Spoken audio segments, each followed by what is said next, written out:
गलियों, बाजारों और मेन शाहरात पर आपने भारी वजन लदे रेड़ों के आगे गधे और घोड़े देखे होंगे, जो पथरीली ज़मीन, शीशे, कांटों और कीलों की परवाह किए बगैर भाग रहे होते हैं।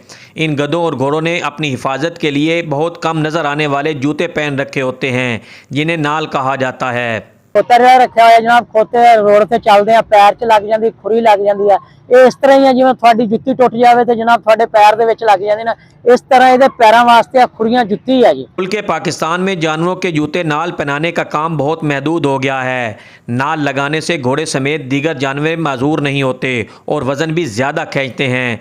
20 साल से काम करने वाले मोहम्मद अकबर कहते हैं कि काम के दौरान मुतअद्दिद घोड़े और गधों की टांगें लगने से इन्हें चोटें आईं, हाथ भी ज़ख्मी हुए जो कई कई रोज़ ठीक नहीं होते।